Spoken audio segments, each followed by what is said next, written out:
ಇವತ್ತಿನಿಂದ ಪ್ರತಿ ಜಿಲ್ಲಾ ಪ್ರಮುಖರ ಸಮಾವೇಶ ಸಂಘಟನೆಯನ್ನು ಬಲಪಡಿಸೋ ದೃಷ್ಟಿಯಿಂದ ರಾಜ್ಯದ ಅಧ್ಯಕ್ಷರು ಎಲ್ಲ ಪ್ರಮುಖರು ಸೇರಿ ಸಭೆಯನ್ನು ಮಾಡ್ತಾ ಇದ್ದೇವೆ. ಬರುವಂಥ ಲೋಕಲ್ ಬಾಡಿ ಎಲೆಕ್ಷನ್ಸ್ ಬಗ್ಗೆನೂ ಸಹ ಚರ್ಚೆ ಮಾಡಿ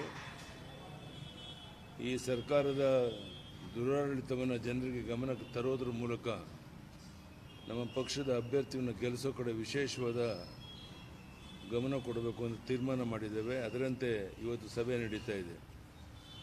From today onwards, the district level important leaders meeting is conducted, and more than 5-6 districts important leaders we are going to discuss to strengthen the organization, and also in future election and local body election also we are going to discuss today, and within 4 or 5 days we are going to complete almost all the district important leaders meeting. Thank you. ಧನ್ಯವಾದ. ನಮಸ್ಕಾರ. ಸಿದ್ದರಾಮಯ್ಯನವರು ಅತಿ ಹೆಚ್ಚು ಅವಧಿಗೆ ಮುಖ್ಯಮಂತ್ರಿಯಾಗಿ ಸೇವೆ ಸಲ್ಲಿಸಿದ್ದಾರೆ. ಸಿದ್ದರಾಮಯ್ಯನವರು ಅತಿ ಹೆಚ್ಚು ದಿನದ ಕಾಲಕ್ಕೆ ಮುಖ್ಯಮಂತ್ರಿಯಾಗಿ ದಾಖಲೆ ಮಾಡಿದ್ದಾರೆ.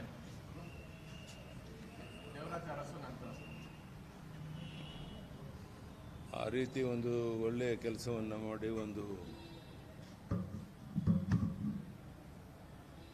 ದೇವರಾಜ ಅರಸು ಜೊತೆ ಕಂಪೇರ್ ಮಾಡೋಕ್ಕಾಗೋದಿಲ್ಲ. ಅವರ ಆಡಳಿತ ವೈಖರಿ ಬೇರೆನೇ, ಇವರ ಆಡಳಿತ ವೈಖರಿ ಬೇರೆ. ಈ ಸರ್ಕಾರ ಭ್ರಷ್ಟಾಚಾರದಲ್ಲಿ ಮುಳುಗಿ ಹೋಗಿರುವಂಥ ಈ ಸಂದರ್ಭದಲ್ಲಿ ಈ ರೀತಿಯ ಸಮಾವೇಶದಿಂದ ಅಥವಾ ಏನೋ ದೊಡ್ಡ ಒಂದು ಸಾಧನೆಯನ್ನು ಮಾಡ್ತೇನೆ ಅಂತೇಳಿ ಹೊರಟಿರುವಂಥದ್ದು ಇದು ಯಾವುದೇ ಕಾರಣಕ್ಕೂ ಜನ ಮೆಚ್ಚೋದಿಲ್ಲ. ಈಗಾಗಲೇ ಲೋಕಲ್ ಬಾಡಿ ಎಲೆಕ್ಷನ್ಸಲ್ಲೂ ಸಹ BJP ಜಯಭೇರಿಯನ್ನು ಪಡಿತಾ ಇದೆ.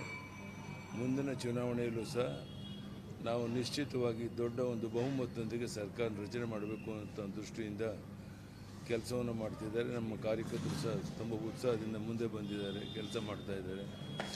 ತಾವೇ ನೋಡ್ತೀರಾ ಮುಂದೆ ಬರೋ ದಿವಸಗಳಲ್ಲಿ ಯಾವ ರೀತಿ ಲೋಕಲ್ ಬಾಡಿ ಎಲೆಕ್ಷನ್ಸಲ್ಲಿ ಬೇರೆ ಕಡೆ ನಾವು ಗೆಲುವನ್ನು ಸಾಧಿಸೋರಿದ್ದೇವೆ ಅನ್ನೋದನ್ನು ತಾವು ಗಮನಿಸ್ತೀರಾ.